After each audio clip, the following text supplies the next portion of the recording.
back for another casual conversation with the classic, and here with me today is none other than former WWE superstar 205 Live alumni Ariya Daivari. How are you doing today?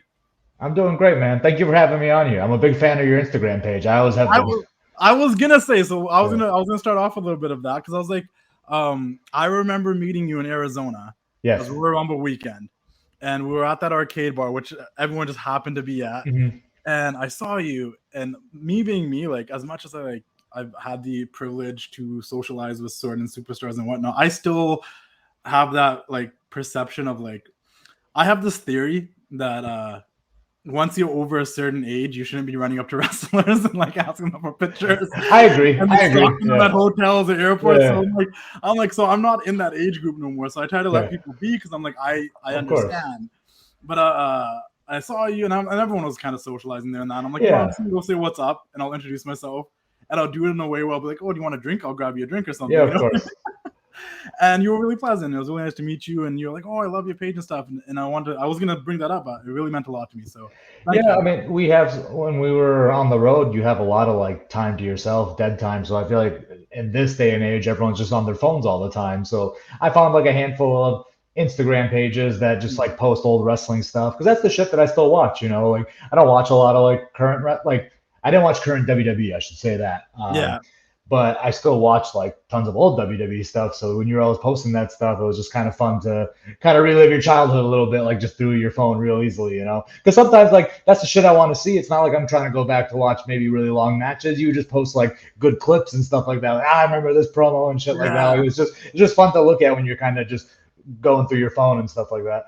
No, and I really appreciate that. And I tried. I don't know, like it started by accident. That's a whole different story for a different Yeah. time.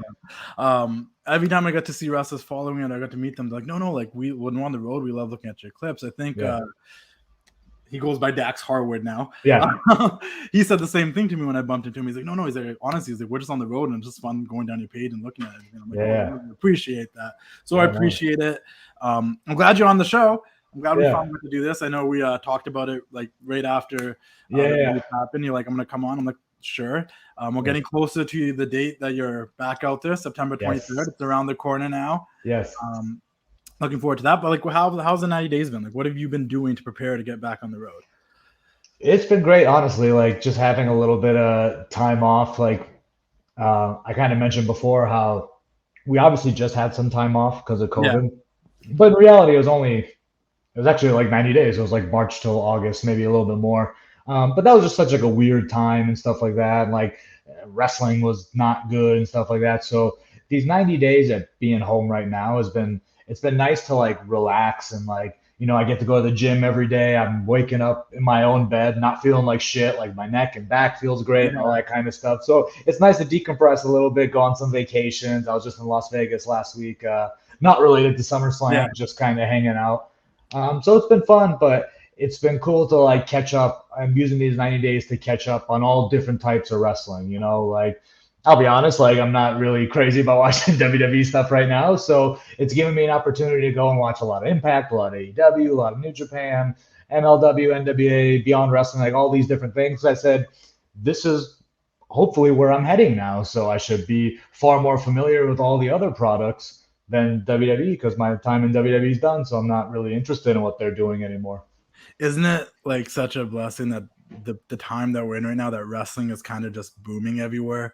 Like there's so much opportunity out there through all those companies you said that, yeah, there's AEW, but there's Impact and there's MLW and there's NWA and there's New Japan and with all these options, you get to check out all these cool things.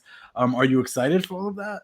Yeah, totally. Because all these other companies, they're still pro wrestling companies. Like WWE is this giant entertainment juggernaut now that even though they're still pro wrestling is their bread and butter, sometimes it seems like they don't focus on that as much. And that's like my true love and true passion is pro wrestling. So seeing how all these other companies, how they go about doing business and how the product they put out, I'm very interested to be involved in that side of things compared to in WWE. Sometimes you just, not to bring up CM Punk, he just came back, but when he sent his promo, like you're just like a spoke on the wheel. Like it is kind of true. Like you're just a spoke on the wheel and you're just kind of part of this big machine, even though like that was the dream to be a part of that machine. But like now once you kind of did it and see how it is nice to look at all these other companies who are really doing pro wrestling, I think correctly, and hopefully get to do that with them soon.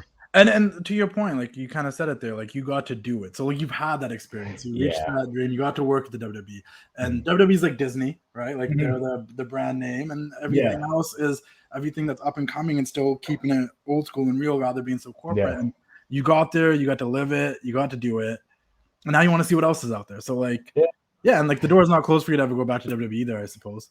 No, I don't think so. I mean, my brother's the producer there, so I have someone, like Yeah. little brother, can always help me out if need be. And I want to like clarify this because there was the little headline going around. So like Ariya Daivari has a 5-year plan to like go back to WWE. I was like, Oh I don't yeah, have a yeah, yeah. I was like, I don't have a 5-year plan. I just said hopefully, if or not hopefully, but if it happens, it will be in the next 5 years because clearly they're on a new kind of kick with like age and stuff like that. So I said, in 5 years, I'll be 37. I said, if they're not hiring you back at 37, 38, 40, then like maybe it's time to move on. So I just said, if it happens, maybe in the next 5 years. But people are like, oh, he has this 5-year plan. I was like, I know a 5-year plan Yeah, for I always shit. tell people I appreciate all the journalists and the Yeah. websites and stuff, but always like just take everything and go listen to it with full context. Like if it says it comes from this interview, for example, I'm just gonna put this out there. Yeah. If any headline comes out of this interview and goes anywhere, come Yeah. actually listen to the interview because the context is always so much different than what they Yeah. just put out there sometimes. And it's not their Yeah. fault because most of the time you're just reading and you just take Right. what you get. But if you listen, you'll be like, oh, the question was like this, and he was just saying. Yeah, and you got to like hear the person's voice and how they mean Yeah. it. So I was like, I'm not a fucking 5-year plan for anything, and just But we've seen take it it as it happen. goes. We've seen Yeah, it happen with Jinder. We've seen it happen with Drew. They go out there, of they course. kill it on the independents, Mhm. and then they come back. And then I don't think the door's ever really ever closed if you obviously Yeah, don't burn your bridges and whatnot. Like, sure. yeah, And that was the thing. Like, I took my release strict, like, at seeing how many people have been released in the past, year or so. Like, I didn't take that personally. I didn't do anything. Like, my time in WWE, I did see a handful of people get let go because of some issue that happened, but this was just a budgetary thing, restructuring the company. So, like, it's not like I left on bad terms with anybody. I still have tons of friends who work there and stuff like that. I still want to see them succeed, but when it comes to my own personal career, it's just time to move on and go somewhere else. it's the last chapter. We're on to the next one. Yeah. If you look at your Yeah. life like a TV show, this is the new season, and it's going to start on Right. Yeah. September 23rd, and we're going to see where you head next. I want to go back for a second. So we're talking about you like in watching old school wrestling and all of that, and I was curious, right? Being the Wrestling Classic, people always intrigued to hear about this stuff. So wanting to ask you about what were some of your earliest memories of wrestling? Like what got you into professional wrestling that led you all the way down this journey where we're at now? Yeah. So funny enough, like me and my brother got really into wrestling around 1998. So arguably, like when it was really just building a lot of steam, it Yeah. was really becoming mainstream at that point, right at the height of the Monday Night Wars, Attitude Era, all that kind of stuff. We were fans of WCW first, Okay. and I think, and my guess is, you turn on the TV, you see Hulk Hogan. When everyone starts out as a casual fan, so it's kind of who are these big names who kind of draw you in. So I knew who Hulk Hogan was, so we're watching WCW at first, and then we really like fall in love with it within like a few weeks to a month. We're like, this is the coolest thing ever, and we know about WWF, so okay, they're on at the same time. Let's watch that too, and then we find out about ECW, and then we find out about Tape Traders, and like we were just like, especially my brother because he was 14, 15 at the time, like. It sounds funny to say, but it was like the infancy of the internet. So he was like an original smart fan, like he was finding dirt sheets and stuff like that. So pretty quickly into us becoming fans, we became like super fans, or we started getting like he had, tapes of Mick Foley from Japan doing death matches and stuff. And I was like, well, we've never seen this before. So all within that like 98, 99, we became like super hardcore fans. So so yeah, if I remember correctly, like the first pay-per-view I ever saw was 98 uncensored. So it was like March of 98. So that was right Yeah. around when we started watching them. I remember, I think that Hogan, King of the, Hogan Hogan and Savage in the cage. yes, Hogan Savage in the Yeah. cage. And funny enough, I think the first WWF pay-per-view I ever saw was King of the Ring 98 with the Hell in the Cell match and, Kane and I mean, Austin. that will So make you a fan for sure. yeah, right. Yeah. Arguably one of the craziest WWF pay-per-views at that time. So we were all in. Like that was right around the time we started watching. And I can totally relate to that because I find it fascinating. Because when I was a kid, my brother's like 10 years older than me, so Okay. he grew up a Hulkamaniac and all that stuff. So Yeah. wrestling kind of got like pushed onto me. Like I grew up with tapes and action figures Yeah. and stuff. But when it came to '98, I was still a little kid. So I was more allowed to like up until exactly '98, I was allowed to watch WCW because Hogan, Savage, those guys were all there. Yeah. Well, on the flip side, it was a little bit more edgy and raunchy, and you had to go. And I didn't know what was going on there. I didn't understand what Val Venus was doing with his towel. Right. Yeah. Me too. I'm watching it just because I liked wrestling, but like I'd have to sneak around and watch it because it was the more edgy, like raunchy television. So I was gonna ask you, was it WCW, WWF, but you said you watched both. So. Yeah. I do remember like a few times my mom like walking, like it just so happened like all the DXs in the ring at the same time. They're just like, suck it. My mom's like, what was that? And we're like, nothing. Like I think we like changed the channel real quick. Like I don't watch anything, like switch it back. There was definitely a few conversations she had with us about like, what do you want? Like she fully trusted my brother. Yeah. Like he was 14, she's like, whatever, but it was me she was kind of concerned about. But it was about, no, it's fine. Like we're watching it together. And I think she was more excited that there was something we were like really bonding on. Yeah. So she was okay with us like for 3 hours sitting in a room together watching wrestling. Yeah, no, I feel that. I remember because I watch it back now. Sometimes I'm like, oh, I didn't realize half of the stuff when I was a kid. Yeah, none of it. My parents would be tripping out, and I'm like, I don't know. Our generation turned out pretty okay. Like, yeah, I don't. The funny thing is, I always say like people will ask me this question a lot, like, how did you take it when you found out wrestling wasn't like real? And I said, I never had that moment. I think I knew from the get-go. I just looked at it as any other TV show, any other thing. So it wasn't like.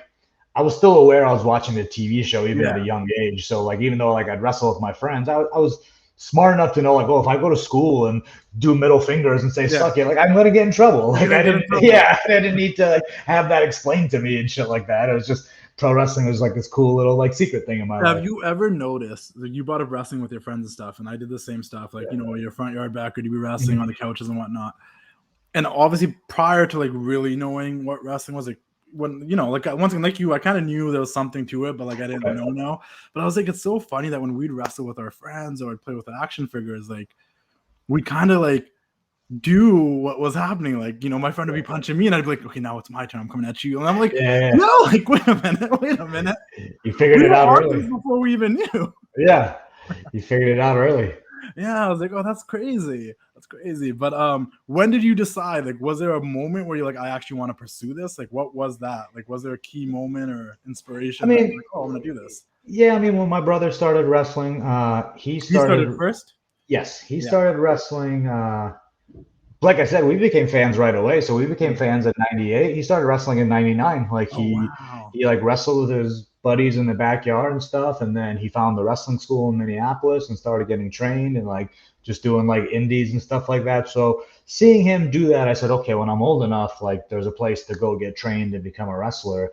But before I even became a wrestler, he already got signed by the WWE because he got signed in 2000, like late or early middle 2003. That's because he went to OVW and then debuted in like 2004. I take it back. It was 2004 he got signed because I was a freshman in high school. But yeah, so like seeing his independent journey and then he's in WWE, like it super motivates you because you go, wow, it can be done if you get trained right, and grind away at the indies. And it's funny when I look back on it, his time on the indies was actually pretty short. He was only there for 4 or 5 years, but he did watching how hard he worked and the drives he did and all that kind of stuff, he instilled that in me pretty young. Like, you just got to wrestle as much as you can. You got to travel as much as you can. So granted, it took me a little bit longer. He instilled a lot of those like hardworking things in me that I said, okay, when I become a wrestler, like I'm all in, because there can be a light at the end of the tunnel. You can make it to the WWE if you work hard enough. So seeing his journey like really inspired me to like take it on myself as well. That's crazy. Did you guys, even you or your brother, because you come from an Iranian family, correct? Yes. Are your parents like second generation, or did they immigrate here? They immigrated here, so we're first generation Americans. So you guys are first generation. Yeah. I can understand that coming from an Indian family, right? Yeah. Parents sometimes have a certain expectation of what they want you to do. They'll come here, they'll immigrate here, they'll put in the hard work, they're doing the hard jobs, like they're doing that hard stuff, and they'll be like, we're doing this so you guys can live your dreams. Yeah. But when you start telling them what your dreams are, they're like, did you guys have to deal with a lot of that? Because I know you mentioned a little bit that your older brother is like a lawyer or something. Yeah. So when it came down to you and Shawn, like, was there some sort of like disconnect there coming from an Iranian family? Because there's a lot of things that we can relate on in that Middle Eastern Asian part of the world when those parents immigrated and that situation comes up. I appreciate the fact that my parents were supportive of us wrestling, but they also would let us know that we wish we would do something else, not because they thought like wrestling was lowbrow or anything, just the physicality of it, just we both of my older brothers weren't really into sports that much. I was the only one who did it the most. Like I did martial arts, I was on the wrestling team, I played lacrosse for a little bit in high school, but like my parents weren't into sports and stuff like that. So I don't know if just like the physicality of it is just not something they really saw for us. So I said my dad always says like, man, if you would have put in the effort that you did to be a wrestler and to being a doctor, you'd be the best doctor in the world. Like he makes that joke all the time, like to this day. And I say, well, I chose to be a wrestler. But I think they always said like watching you guys get slammed around and, go through tables and all that kind of stuff. Like we understand you're fine after the show because my mom came to a match once where I did a bunch of tables, ladders, and chairs and shit like that, and I made sure right after the match went right to her and said, hey, I'm fine, like I wasn't fine, I was pretty beat up, but letting her know that hey, I'm not dead, But seeing stuff like that, they always just said like it's hard to watch your children choose something that can be so harmful on their body, and it's just physically very exhausting, but they were always very supportive of it. Was your brother doing it first a little bit easier on you? Definitely, yeah. Okay. Or at least like they still were very like, are you sure you want to do this? Because they would say like, look at your brother, like it's really like, granted he made it to WWE, but like it's a lot of pain and injury on him and that type of stuff. And I'm the baby of the family. I'm the youngest. And I can relate. Yeah, when you have a 16-year-old kid telling you he wants to wrestle, and mind you, I'm skin and bones at this point. They're just kind of like, are you sure you want to do this? And it came up like every 5 years. My independent journey was longer. It took about 10 years. Yeah. And like every 3-4 years, they would ask me like, you still want to do this? Like, are you sure you're still all in? Like, yep, I'm all in. Like, I'm like, okay, cool. Like, we just want to make sure, just kind of see where I was at, because I think deep down they wanted me to do something else, but they never stood in my way of wrestling. They never forbade me or said, we're disappointed in you doing all that kind of stuff. And obviously once it pays off a second time, when your second child goes to WWE, like they're pretty fucking like, oh shit, like we had 2 kids making it to WWE. Like they were must have figured out the formula. Yeah, they were so incredibly proud and happy. And like, but I'm saying even in WWE, even though when you're getting paid very well and you're on television, all that kind of stuff, their main concern was always how you feeling, are you okay, are you hurt, all that kind of stuff. That was all they really cared about, just to make sure their kids were healthy and not getting hurt. How cool was it to have your brother there at the same time while you were there? It was great. I mean, granted, it wasn't like us wrestling together in the WWE, but just the fact that we're there together was always really cool. We were kind of hoping that eventually maybe they would ask him to wrestle or something, because he's still in tremendous shape. And obviously when he left, because he was part of the COVID releases that first time around. Yeah. And when he left, like he did agent at like Impact and, helped out other places, but he just went right back to wrestling. He was always in great shape and, he was wrestling again. So I was kind of like, damn, it's so unfortunate that like literally our whole careers have always just missed each other a little bit, because when he was going hot and heavy in like 04, 05 up until like 2010, I was still just kind of cutting my teeth on the independent scene. So we crossed paths a few times, but like our levels of skill were so much different. Where he was in the business, where I was in the business was so different that it wasn't the best, at least not for me and not for him, because he was obviously doing smaller shows if he was wrestling with me type of deal. So once we finally like both got there together, it was very nice to kind of sit back and be like, hey, look at this. Like we're both employed by the WWE right now. Like that's pretty cool. Yeah. Who would have thought? Who would have? But maybe eventually down the road, we'll get you guys tag teaming somewhere someday.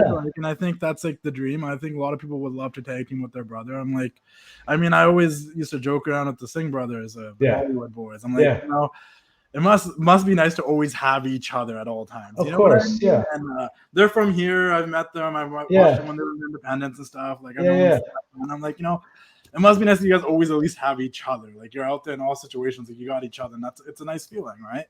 Yeah, not just in WWE. He's helped me throughout my entire wrestling career, whether it's putting me in contact with the right promoters. When I was doing my tryouts with WWE. Like sometimes, like you should see some of the guys who show up to these WWE shows trying to get looks, and just by the look of them, sometimes you can tell the agents and stuff aren't really going to pay attention because you can just look at someone and be like, you're not going to get hired here, man. So like, I'm not going to watch your match.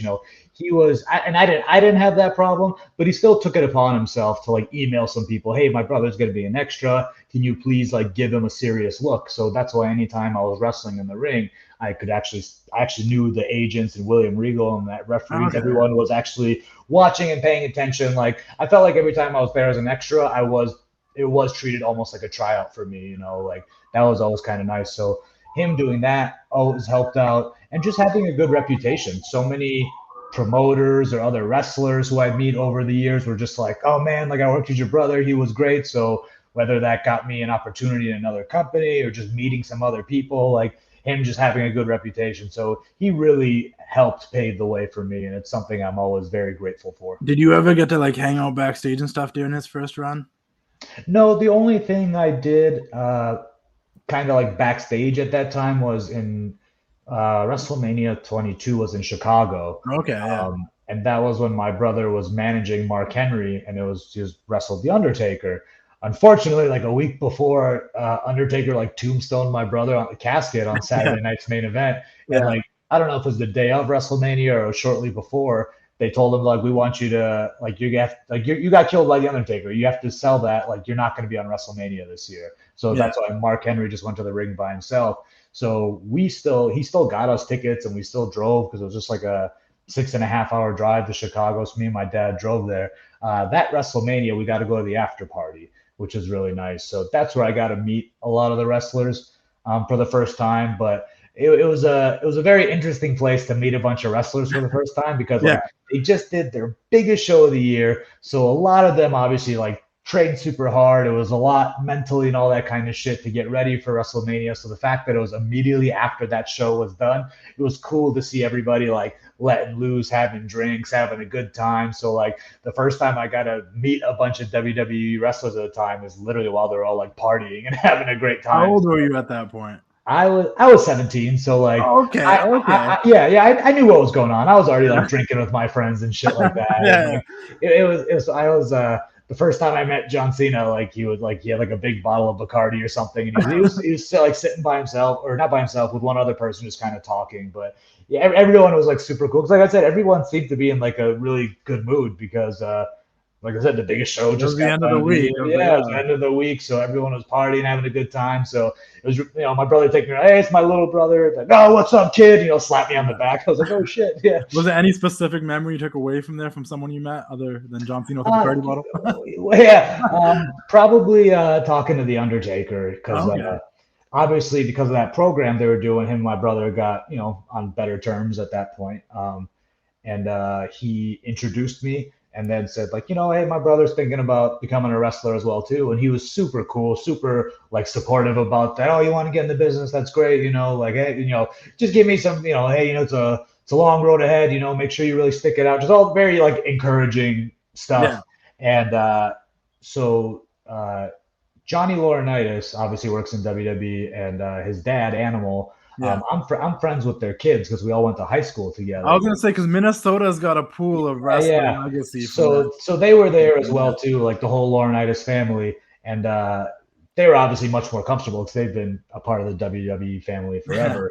But it was Animal's wife like saw us talking and came up. She's like, "Oh, like get in, take a picture." And like my brother specifically told me like, "Don't ask people for pictures, all that kind of shit." I said, "I know, I won't." And Taker was cool enough. I was like, yeah, no problem. And like put me in. So there's a picture, I've shared it a few times on social media, but it's like a really young me with the Undertaker. And it's from that after party, so it's really cool to kind of have a picture of that time. Because that was, as a fan, that's a really special moment where the Undertaker is talking to you like about the wrestling business. And you already had the idea that you wanted to do this. Yeah, like just talking to you like it's the fucking Undertaker. He was the king of kayfabe forever. So the fact that Undertaker is just talking to me and, oh, you want to be a wrestler? That's great. And all that kind of shit. It was really cool. No, that was super cool. Yeah. So how was it when you got signed to the WWE? Like, how did that come about then?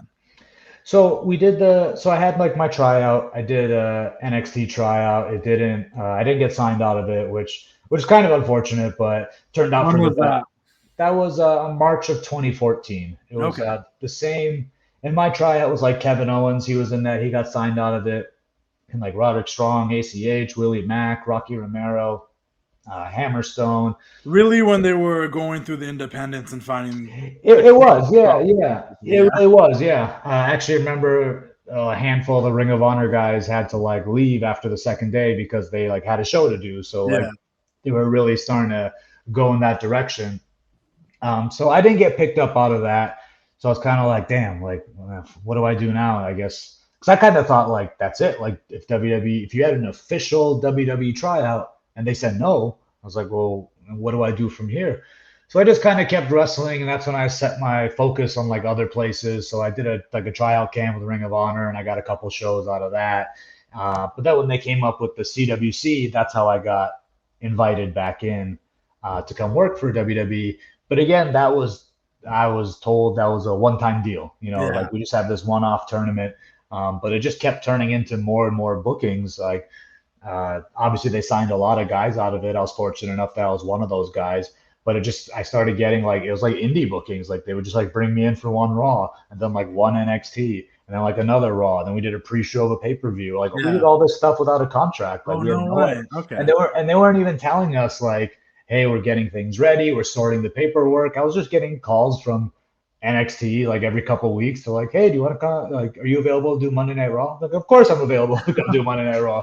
But then after that, eventually led to a contract, which I later found out like they were getting all their ducks in a row. They just weren't telling us, you know. Yeah. Like I think they were slowly fleshing out the CW or the 205 Live and all that kind of stuff. It was just like a weird like couple weeks or a month, however long it was. And they clearly kept you in mind. They might have already had like the wheel spinning about doing a cruiserweight division at that tryout. And I'm like, hey, well, we had that Arya come in there for a tryout. And like, like they clearly must have. It seemed like a really slow process, but once they figured it out, Yeah.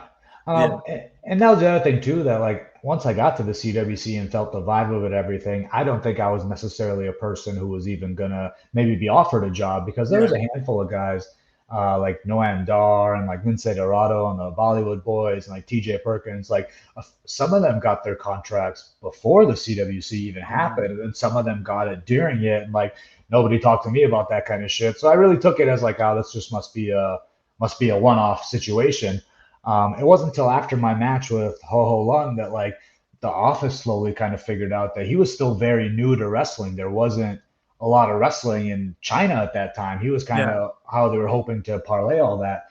So afterwards, that's when a lot of people started pulling me aside and telling me what a good job I did and all that kind of shit. So I kind of maybe like deduced in my head that like maybe because I did such a good job with a guy who was very new to wrestling, that they're like, damn, he's pretty good. Like if he can do that with a really new guy, I'm sure he can do great stuff with far more experienced guys. So I kind of always say like I think me doing a really good job with Ho Ho Lun in that first round match is what led to me like getting a job. No, fair enough. Do you think there was any extra pressure coming in as your brother's brother?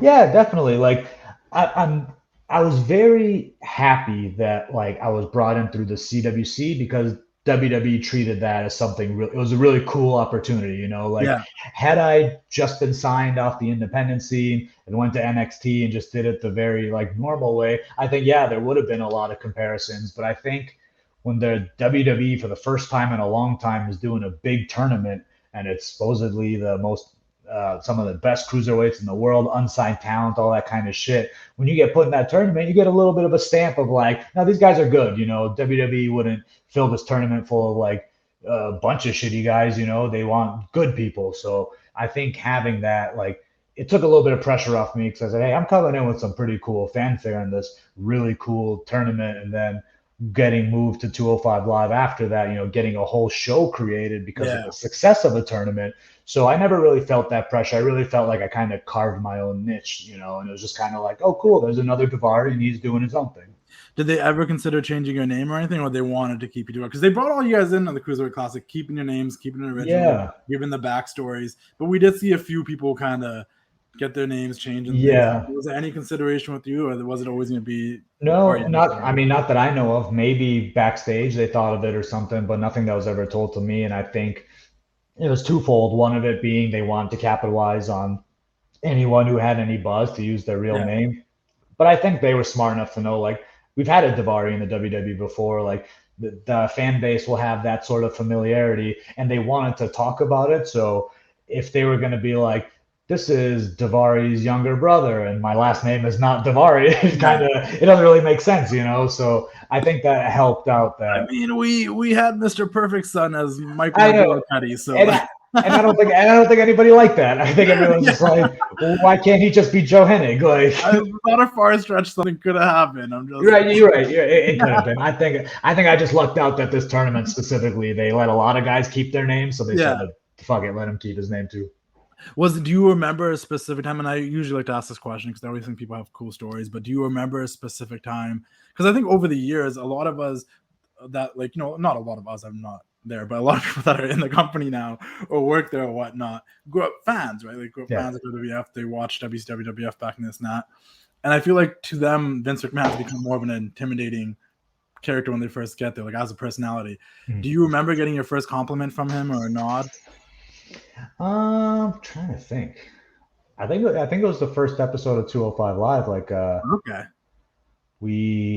So the first like interactions we ever had with him was that first episode. We all went into a room with him and Kevin Dunn, and we were all just sitting at these tables, and he just kind of like showed us the intro to the 205 Live and just kind of gave us a little bit of a pep talk and what he's looking for. I was like, oh, that's fucking cool. And then the very first episode was like the Bollywoods versus Nice and Gulak. Me versus Jack, and then I think Spanky and Rich Swann were the main event. Yeah. So it was pretty cool to be like selected to be on that first episode.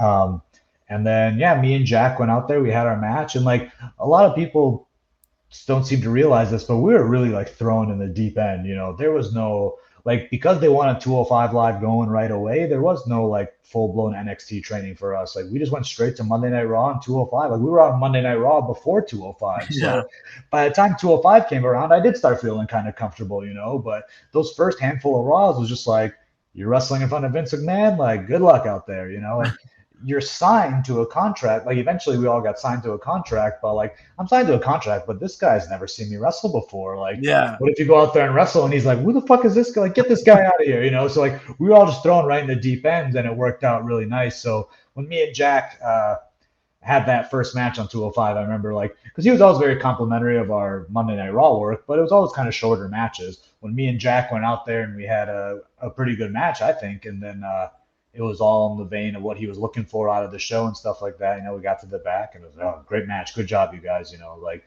it was cool to kind of get that sort of validation. And then another one I can think of too was the match I had with Tony Nese at the Money in the Bank. You know, he liked that match as well too. So it was pretty cool. So give me a little bit of the 205 Live experience. I know there's a lot of people that I've talked to that are like, no, it's like the greatest hour of professional wrestling. Like, especially under the WWE umbrella, like 205 Live, that's where you're going to get action. And that's talking. It's you know, balls to the wall wrestling like we like. How did you enjoy 205 Live? Do you feel a sort of way when they kind of stopped featuring the Cruiserweights on Raw? Or like, how was that for you guys, that transition? Because I'll say that for you. Before, like, very recently, this was last year, there was a point where I was tuning into 205 Live, and it was literally you and Tony Nese and the Bollywood boys in different orders, just killing it every week. I appreciate that. 205 Live, it was always a really fun show for us. The biggest problem is this: we all kind of assumed because you're part of WWE, like, you're good. It's a WWE show.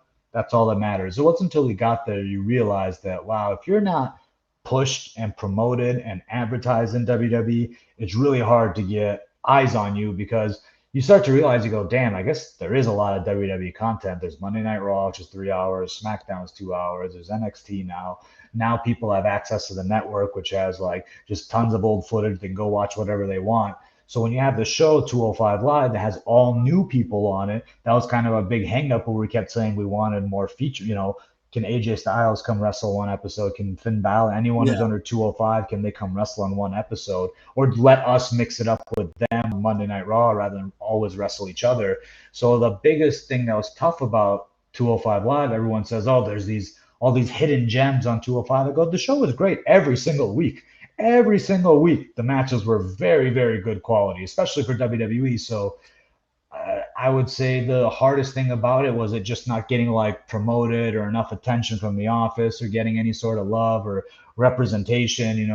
The first like 3-4 months of 205, they'd always announce to the crowd during SmackDown, this is what's happened on 205 Live tonight. Stay tuned, blah, blah, blah, that kind of shit. And they stopped doing that. So that's when SmackDown ends. Some people start leaving because they didn't even know there's another show Yeah. happening. You can't expect WWE's fan base to be so big that they're tuned into every single show. So being on the show was fun. It was fun to wrestle in all these great arenas in front of a bunch of people, and you're wrestling with your friends and having killer matches. And everyone in the office knows you're good. I remember Corey Graves came and told all of us that like, oh, I was on the private jet with Vince, and we were talking about 205 Live, and he was like, God damn, those guys are all such great fucking workers, great wrestlers. So we're all like, okay, cool. Like he's into our wrestling. He knows we're good.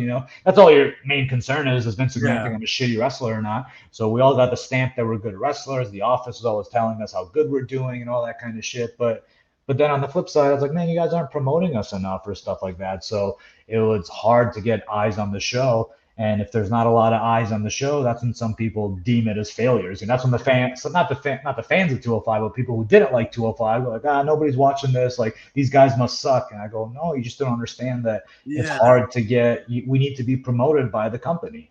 Yeah, and I remember at first when you guys were a part of Raw, and I'm like, it's a 3-hour show. We get a couple of these matches on here, and it was cool. I'm like, that's a good thing to have the Cruiserweight to the 205 division on Raw. Like, it's super cool. And then there was a little bit of this weird segregation of like, oh, well, this is Raw, and then here's Purple Ropes, and here's these guys. Let's see these guys face AJ, like you said. Let's see them.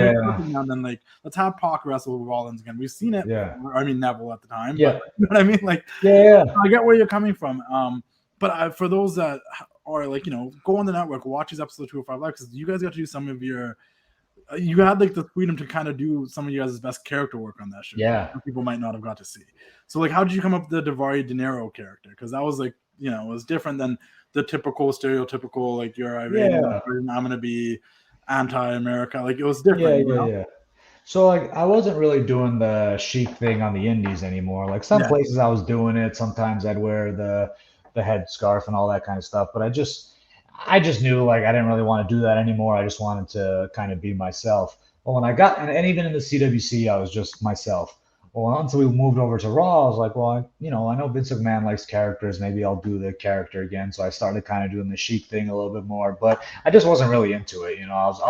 I definitely knew deep down I was doing it just because like I feel like I should because I'm in the WWE and it's like the land of characters and all that kind of stuff. But like I wasn't feeling it. That wasn't me. Like at this point, like especially if you're like, oh, we're trying to capitalize off these guys' buzz. If they start like, well, if anybody goes and looks back at my wrestling for the last 5 years, like I wasn't really doing that shit anymore. Like, I was just kind of being myself. I was the guy with the magic carpet. It was just kind of like a funny thing. I was still announced from Minneapolis, Minnesota. It wasn't until I got to WWE they started announcing me from Tehran, Iran again or some shit like that. So the Daivari Dinero character just came up from having lots of like family out in Los Angeles, and they're very like more flashy Persians, and there's a show called I don't know if it's still on, but Shaws of Sunset, which is very just like Kardashian-esque type of stuff. So that was just where I kind of got the idea that I said, I do think it's dumb. Like if you're of a different ethnicity, like you do want to like play into it a little bit, but like let's do it a different route and let's do it something that's a little bit more topical, So if Shaws of Sunset and Keeping Up with the Kardashians are some very popular shows right now, I go, okay, what from entertainment can I borrow and try to use in my character? So that's kind of where the Daivari Dinero thing came from. And when I pitched it to Vince McMahon, he really liked it. He saw the vision that I saw when I was explaining it to him. And it kind of went from there because the very next week he got me like a Corvette to drive and like a backstage or stuff like that. So I was like, okay, cool. He digs it. Oh, that's sweet. That's sweet. Yeah. So now you've had the time. You've been chilling. You've been working out. You're preparing to hit back on the road. September 23rd and do some shows and whatnot. Do we have some sort of character in mind that you want to do? Is there any change coming? Like, have you had any creative thoughts of who am I going to be in this next chapter? Am I still going to be Daivari Dinero, or are we going to mix it up a little bit? I'm leaning towards mixing it up because, like I said, I feel like there's always pivotal moments in your career where you can evolve a little bit. Not that the Daivari Dinero character will go away completely. I think I'll still keep elements of it and then kind of go from there. But the other thing you got to remember is if you're working at a TV company, sometimes promoters, they have ideas. If there's a promoter who says, I really like Daivari Dinero, I want to run with it, these are some of the ideas I have, then of course they're always fun to do that kind of thing. But like I said, on the flip side, there's a nice thing about independent wrestling that it's very just accepting of who you are as a person. Yeah. Not a lot of you don't need sometimes over the top gimmicks to be successful in an independent company or any company to be frank about it. So it's really I've been thinking about it a lot lately, but I kind of boiled it down to like I just need to get back on the road. I just need to get back wrestling. I just need to feel it. Like I've always followed my gut, Yeah. and the Daivari Dinero character at that time, like I was going with my gut. I was in my head. I'm like, man, there's safety with this like Sheik character because the Vince McMahon might be into that kind of stuff. But I was like, my gut's just not feeling it. Like I think it's time for a change. So I think I need to get back on the road, wrestle some few matches because I haven't been on independent show or any wrestling outside of WWE for 5 years. That's actually That's kind of crazy. Yeah. that's a long time. So like Yeah. fans change, the feeling of wrestling changes. So I need to just get to wrestling that's not WWE wrestling and just kind of feel it out and kind of go from there. I've been driving myself crazy these last like the 90 days trying to figure it out, but I just kind of came to the conclusion. I'm like, you don't need to have everything figured out by the time September 23rd hits. You need to get out there, get rolling. I said, You got the freedom eventually, to figure it out. Yeah. I got the time to figure it out. You also have like a background with Taekwondo and stuff. Are you gonna incorporate any of that in there, or are we just gonna keep that hidden from the wrestling fans? I mean, it's no, it's not that I keep it out of. It's just a lot of the wrestlers I looked up to as a kid, like Shawn Michaels and Yeah.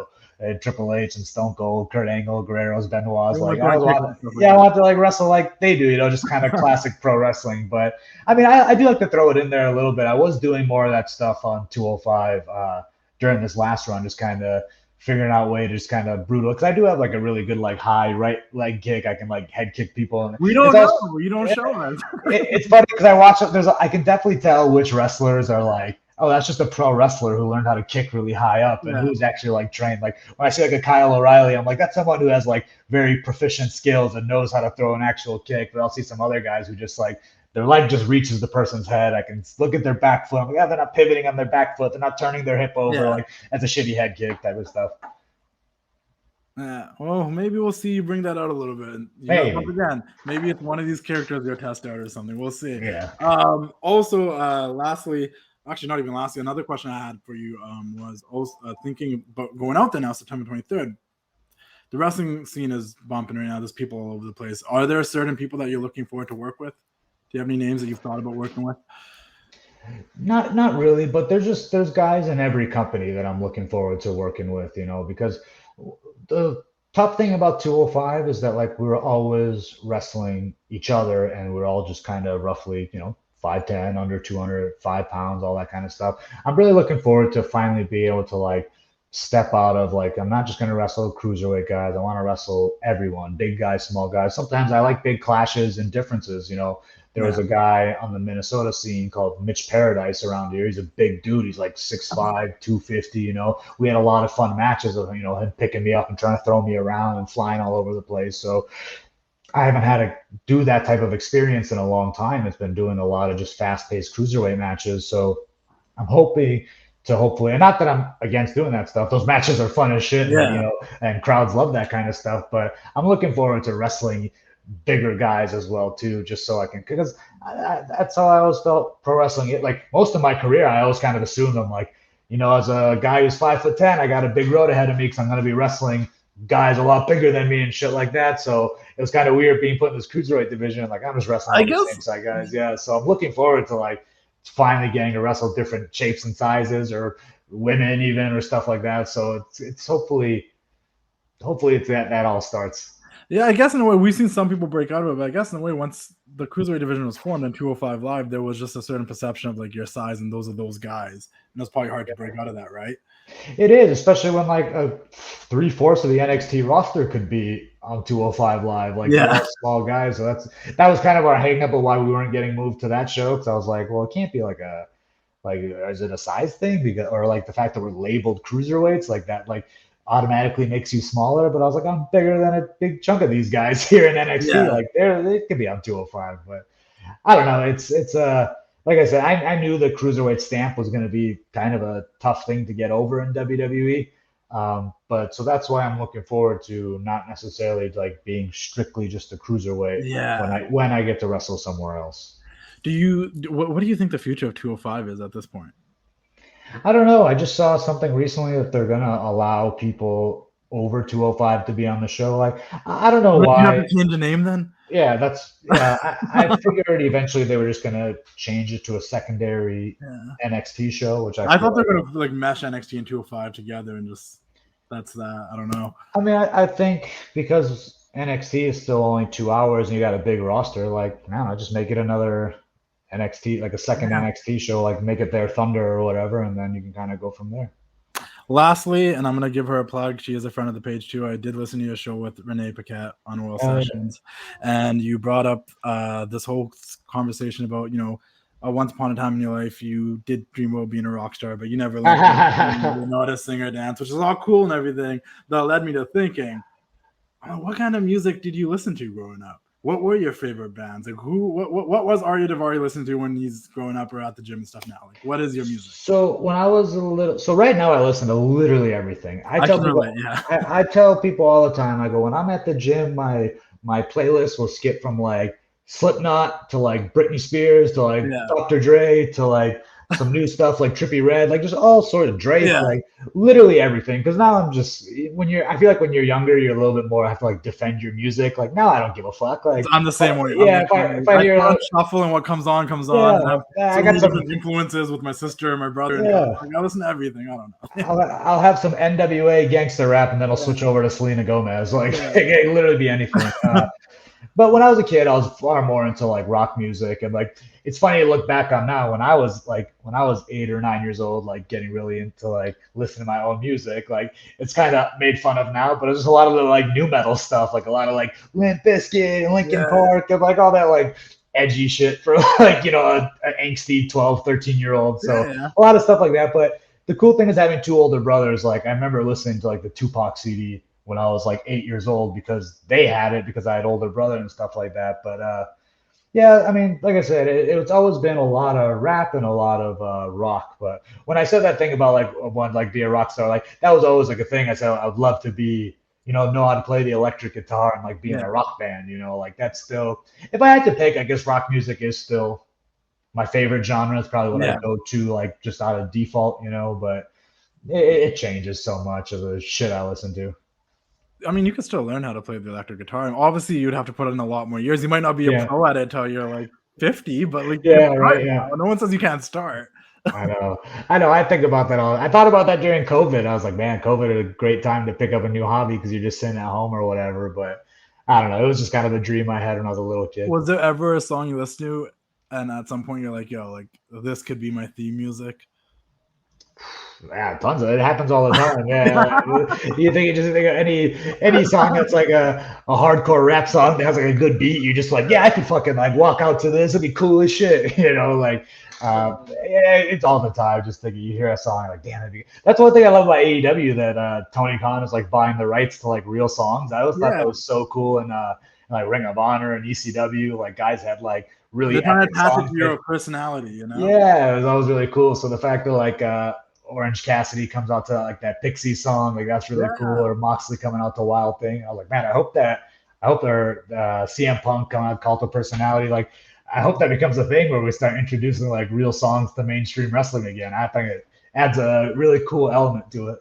And the thing is, like, if it's a song that you already connect with and that you vibe with, like, I don't know, I've never done it, but I feel like if you're about to hit the stage and you hear that song and you're already vibing with, like, how to feel for it. Whereas if you're something that you don't know and you're hearing for the first time, like, you're trying to find yourself in it. But if it's a song you're like, I know this song gets me pumped, because that's what an entrance song should be, right? Some music that gets you pumped before a big fight, like that's. It's one thing. It's one thing.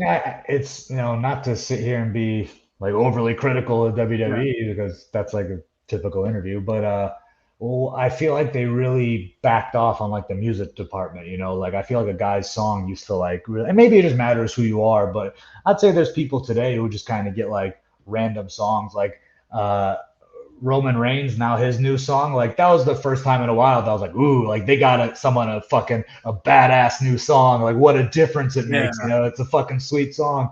But sometimes I feel like they just use these kind of like generic mixes, and I'm like, man, the guy's entrance music that was like a big part of it. You know, all the Like rock. as a wrestler, does that matter to you? Like, does it actually hype you up? Yeah, it super matters. I don't think it's like you said, you do have to like feel it and stuff, but like it just has to sound cool. It just has to like that's the song you come out to and all the fans see you, like they have to dig it too. Like to this day, there's still like legendary songs of the wrestling business, you know, the John Cena's and Batista, and everyone loves like Randy Orton's No More first Words song. just came back with Jeff Hardy. And Yeah, you could yeah, tell he like came out there and he was feeling it. what a big fucking deal that was. Everyone online's like, we want No More Words back. That song was so awesome. Like entrance music really matters. So like I said, I think it's really cool that AEW is like buying like real songs and go, yeah, that shit matters. It makes a big difference to like the vibe and the energy of the show. Outside of wrestling, outside of music, is there any other like weird fandom that you really love that people don't know about? Not that people don't know about. Like I'm a huge Simpsons fan, so I'm always like posting Simpsons shit on my Instagram and Twitter. And you have like a favorite Simpsons episode? Oh no, that's way too hard to answer. I saw someone post that on Twitter, right? They're like, yeah. I'm like, how do you pick? Yeah, I would say like season years of my life. I've seen so many. At one point, I watched religiously every Sunday. There was a point I watched. Every Sunday. Obviously, you get older, life got busier, missed out on a couple of things. But every now and then, I'm like, oh, this is really good. Or that's really good. Like, how do you pick? It's like Family Guy. Like, how do you pick one episode? Right. Yeah. When I'm watching Simpsons, like, I'll do anything from like season 3 to like season 9. Or kind of like there's obviously outliers in season 1 and 2, and then later years as well too. But like, the cartooning got better by like season 3. Yeah, that was like kind of like my bread and butter years. That I would say just a lot of the funny quotes that I hear are usually from around those seasons. You know, just kind of that whole '90s run. You know. Yeah, fair enough. I understand. I think we must be near the same age, if anything. But other than that. Thank you very much for coming on here. Looking forward to see where you show up after September 23rd. It's just around the corner now. This will be released before that. Other than that, where can people find you on social media? My Instagram and my Twitter are at Ariya Daivari. So my name is displayed right there. I hope so, because I know it has hard spelling. Yeah, just find me on Instagram and Twitter. I'm still kind of slacking on getting like the Pro Wrestling Tees store reopened, I should say, and stuff like that. So just if people follow my Instagram and Twitter, that's where I'll be updating everything. You know, those are my websites. You know, so yeah, keep an eye on all those things, and that's where you'll be able to find any and all information about me. That's awesome. Well, thank you guys. Thank you for tuning in. Make sure you guys subscribe to the YouTube channel. If you're listening to this on the TWC show, subscribe, leave a rating. I really appreciate you coming on here, Ariya. It means a lot. Thank you again for following the page for so many years. Oh yeah, of course. I saw you and I'm like, I gotta go thank him for doing that. Like that's you know, I never see someone that follows the page. I'm like, oh, like I can actually meet them in person. Yeah, of course. Like nobody knows, like unless you follow very vividly, nobody knows what I look like or whatnot. Or so I was like, I want to introduce myself and say thank you because like it's for me, it's cool. I started it for fun. Max girlfriend knew I'm gonna have Instagram. Made a wrestling. What was do you mind me asking? What was that thing where you lost your page for like a second? I remember that was kind of. So you might notice that I don't post videos anymore because I'm not allowed to. Right. So that's a copyright issue. A thing, and I'll tell you briefly off the air. There was a situation. You'll know the people, so I don't want to throw anybody out there. But everything's cool. There's some really cool people that helped me get it back. Really cool people at AEW that helped me get it back. Cool. But yeah. We got it back. It was 5.5 months. Yeah. That page. They took that down. They gave me this one back. We're trying to rock and roll with it. Trying to make something happen with it. No, that's awesome. That's awesome. I mean, coming on here means a lot to me because stuff like this, content is king. Like stuff like this, doing these interviews, talking to people, like it gets my followers excited and they enjoy to see me having these conversations with people because unlike a lot of other people, I'm not trying to throw anybody on the bus. Like I'm one of them. Like I'm of course, fan that's getting these conversations. They're like, oh, this is cool. Like I never worked for any of these companies or. In the entertainment industry, so it's always cool for them just for me. Like we're one big wrestling family, and hell yeah, I appreciate you coming on here and giving them the opportunity to hear this. So yeah, of course, man, we'll do this again too. Of course, thank you. All right, see you guys all later. Ooh yeah, dig it on. It's time to say goodnight. We sincerely appreciate your patronage and hope we've succeeded in bringing you an enjoyable evening of entertainment. Please drive home carefully and come back again soon. Good night.